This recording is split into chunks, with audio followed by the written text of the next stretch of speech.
Native Americans by Logan Rayvon Miller. Before the rise of a great nation, American Indians roamed the heartland. Thousands upon thousands of Indian tribes were scattered across the land, ranging from the Algonquians in the northeast to the Chinook in the northwest. Initially, America was divided into regions: the eastern woodlands, the southeast, the Great Plains, the southwest, the Great Basin, the northwest, and the subarctic. Each Native American tribe had a culture that was unique and different from other competing tribes. It defined the Indian tribes and told an important story about them. With that being stated, here are a few Indian tribes whose unique culture is still dwelled upon in textbooks today. The Algonquian nation is a patriarchal society, which means that the families were attached to the father's side of the family. For example, hunting territories were handed down from fathers to son, and in case of a wedding, the woman would leave to go stay with her husband's family. The chief was not elected but inherited his title from his father.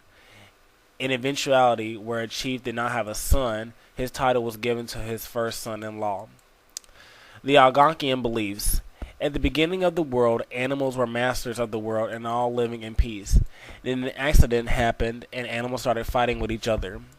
This got the creator, Kichi Manito, mad. For that reason, he decided to flood the world and start a new one. Algonquian clothing. Most of the traditional clothing was made of moose and deer hide, the most common being the tunic, lion cloth, leggings, and moccasins. In wintertime, bear fur was widely used, especially for capes. For the smaller stuff such as toques and mitts, muskrat and beaver fur was used. Language. The Anishinaabe language is part of the Algonquian family. It is the widest First Nation language in the Americas. The Algonquian family includes the Innis, the Ojibwe, and the Atikamuku. This means that even though each nation had its own language, they can discuss and understand each other. The Pueblo Indians received their name from the Spanish explorer Francisco Vasquez de Coronado. Pueblo is the Spanish name for town. When Coronado discovered the Native Americans in the mid-1500s in the area that is now New Mexico and Arizona, he named them Pueblo Indians because they were a settled tribe and not nomadic like some of the other local tribes. A peaceful and creative tribe, Pueblo Indians are world-renowned for their beautiful art. Intricate in design with bold striking colors, the art of the Pueblo Indians is so unique that it is coveted by collectors and art lovers. The paintings of the Pueblo Indians were originally painted on the walls as ceremonial rooms, where they were a part of the Pueblo Indians' religious ceremonies. The Pueblo Indians also painted on pottery, and the paint used to be applied with a leaf from the yucca tree. In addition to their rich tradition as artists, the Pueblo Indians had many other traditions in their culture that mostly centered on their religious beliefs.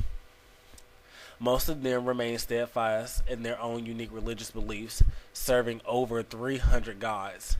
And many of these Pueblo Indians today practice the same religion that they practiced hundreds of years ago. Native Americans of Northern California belong to the Pomo branch. The Pomo were the most southerly Native Americans on the California coast, now brought under the mission influence of the Catholics in the 18th and 19th century. The Pomo have been especially noted for their basketry. Their baskets have been woven so tightly that they can be used as boats to push women across the river. Again, many of their works are now valued in museums. Pomos developed feather covering, lattice twining, checker work, single rod coiling, and several other areas of specialization. Food. The Pomo Indians mostly gathered their food from plants, such as seeds, nuts, and berries. Fish and small animals were part of their meals. Acorns were the most important part of the Pomo's diet. Fish, deer, and rabbit were the meat of their choice. Culture. They had many dances after feasts. Religion and entertainment often tied in together. They also entertained themselves in making baskets. Religion. There were two main religious activities: the ghost dance, where they acted as the dead, and also they had a far south activity suitable for children. And finally, you have the arts and family life. The pomos made beautiful baskets and jewelry. Some of the baskets are 3 feet wide, also, some have shells and feathers woven into them. The family stayed tight and always watched out for each other. The father was the head of the house, and the women made food in baskets. Not only is Indian culture a huge factor, but also the power of the tribe itself. 3 civilizations contained power that was unsurmountable. These civilizations were the Aztecs, Incas, and Mayans.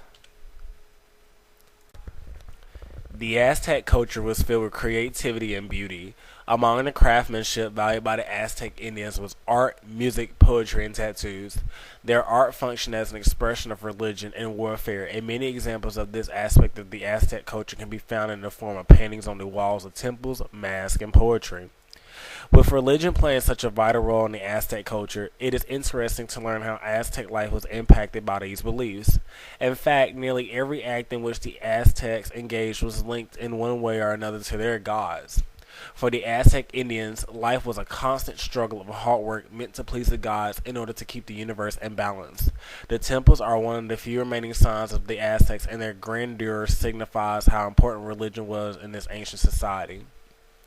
The Aztec civilization has been credited for many advances of the Mesoamerican cultures, including the development of 2 unique calendar systems, a complex mathematical system, and an intriguing form of astronomy. The Aztec history is quite extensive, and the story of the Aztec people and their journey toward power and wealth and their subsequent fall has intrigued scholars for years. The Aztec daily life was quite simple and perhaps not so much different from how many modern-day cultures function. The men engaged in farming, making homes, weapons, craft work, and war. The women were responsible for the food and clothing. Games and sports, besides having religious meaning, were a means of entertainment. The Mayans were one of the most interesting cultures in the American continent. They were great architects, artists, astronomers, and mathematicians, politicians, and warriors. For 3,000 years, their culture flourished and grew amidst the lush jungles of Mexico and Central America. Centuries after the disappearance of the civilization that created it, the archaeological evidence of the history and achievement still amazes us to this day. Maya arts and crafts have wondered archaeologists for decades. They are masters of pottery, making handsome pots, plates, and vases without the use of a potter's wheel. They layered consecutive rings of clay on one top of another and then smoothed the surfaces by hand. Maya astronomy. Since religion, as such an important part of everyday life for the Mayan, they used 2 calendars, the 260-day religious calendar and a 365-day astronomical calendar.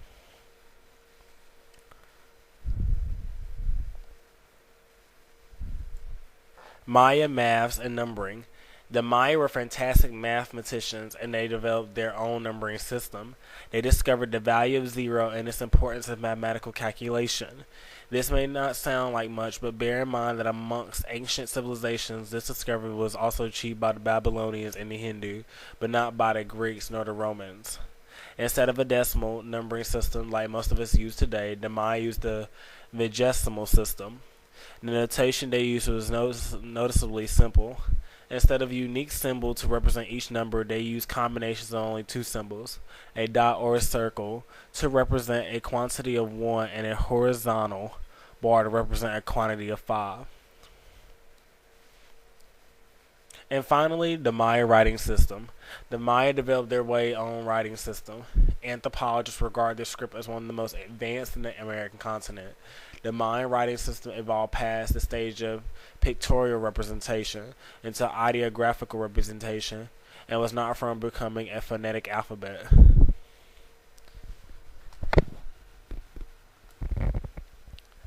In the Incan culture, every citizen was assigned a very strict task in life, connected to their age, gender, and social position.